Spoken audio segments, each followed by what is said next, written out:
Have you ever seen another human being get shot, and by someone who didn't even have a gun on his person? I don't even know if I can call him a person.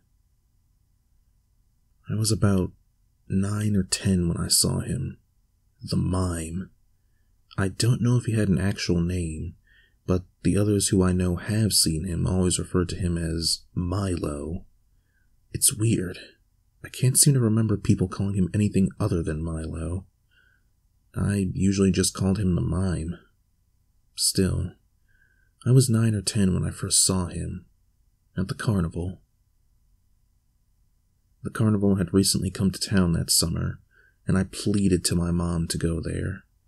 Not much happened around this area, so the carnival hitting this place was almost unheard of. So finally, one day, my mom came into my room and told me to put on my fun hat as we were about to head up there. I had squealed like a fangirl seeing her favorite band for the first time. I didn't waste any time getting ready, throwing on a pair of black sweatshorts and a plain white t-shirt. The car ride there almost felt like torture. Every time someone made any stupid turns or did something crazy, I shook violently and mentally told them off. What a young boy wouldn't do just to have some fun in his life. Well, when we got there, I practically flew out of the car and into the fun zone. Those next 2 hours would be some of the most fun I had in my childhood. I essentially clutched onto the porcelain horses of the merry-go-round, almost gave myself a headache on the bumper cars, and got to see what the birds saw every day on the Ferris wheel. The joy I felt was immeasurable. I felt like I was going to burst like a swollen blister. And so the time finally came for us to leave.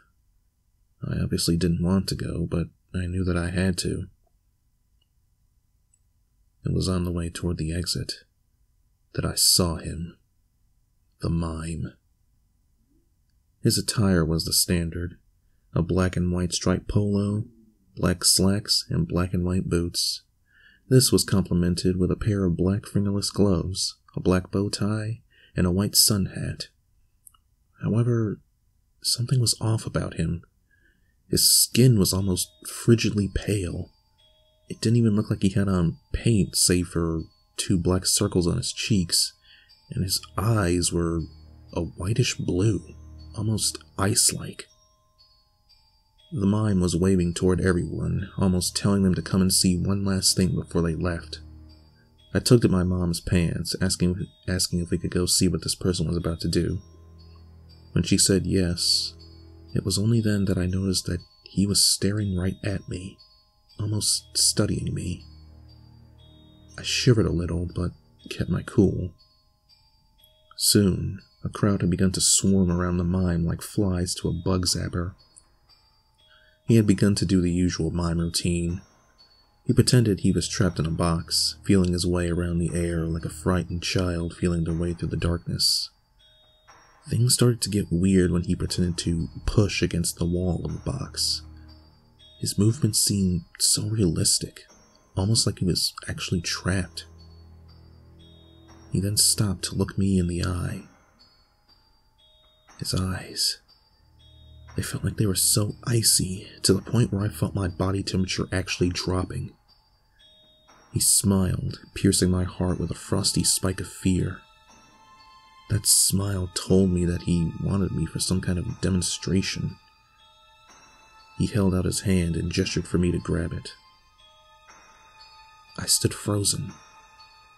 Why did he inspire such fear in me all of a sudden? Slowly, hesitantly, I reached out and took hold of the Mime's hand. I was right. His skin was cold. Too cold. As cold as death itself. He then pulled me into a hug, leaving me a frigid, shivering mess. Something about this guy was setting off all kinds of alarms in my head. I don't know what it was, but it was just telling me to get the hell away from this guy.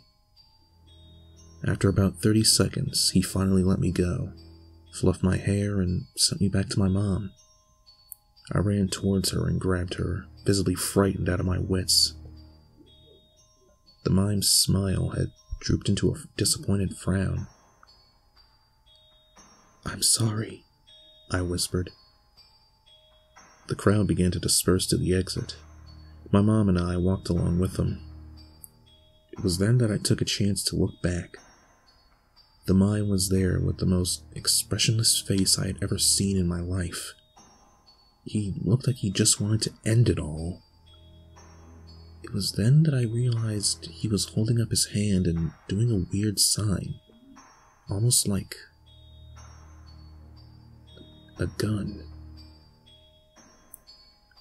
That was when I heard it flash through my mind, the faintest whisper. His voice.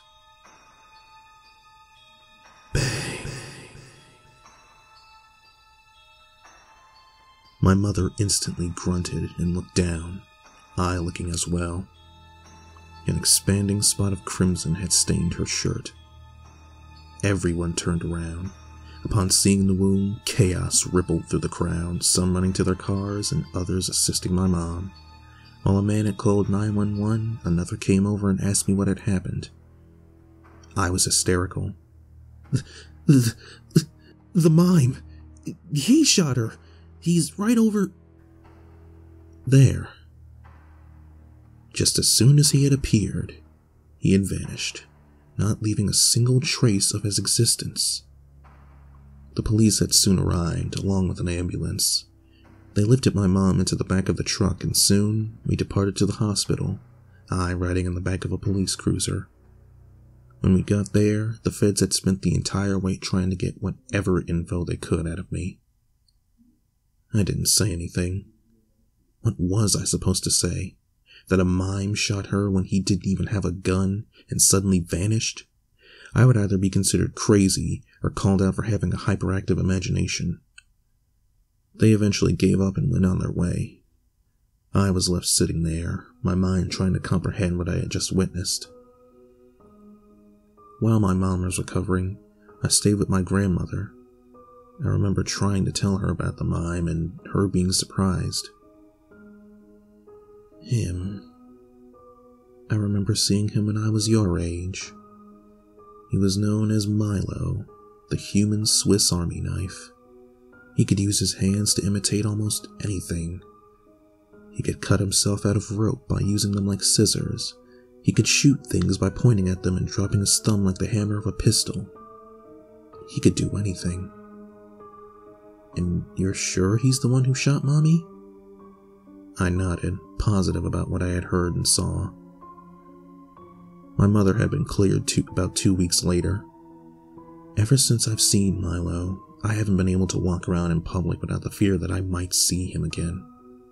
I developed severe coulrophobia, to the point where if I even saw a simple polka dot pattern, I would start hyperventilating. Nowadays, I'm fine with clowns and mimes for the most part, but still, that incident will remain fresh in my head for a long while. Why did he shoot my mother? Was it something I did? Was it because I didn't appreciate his craft? Whatever it was, I'm sure it turned him into a shell of his former self. Still, I wonder if he's out there. Huh? Hang on, I need to answer my door. Hello? Wait. You? No. Stay back. Stay back! Stay back! You should have just smiled, Cameron. You should have just smiled.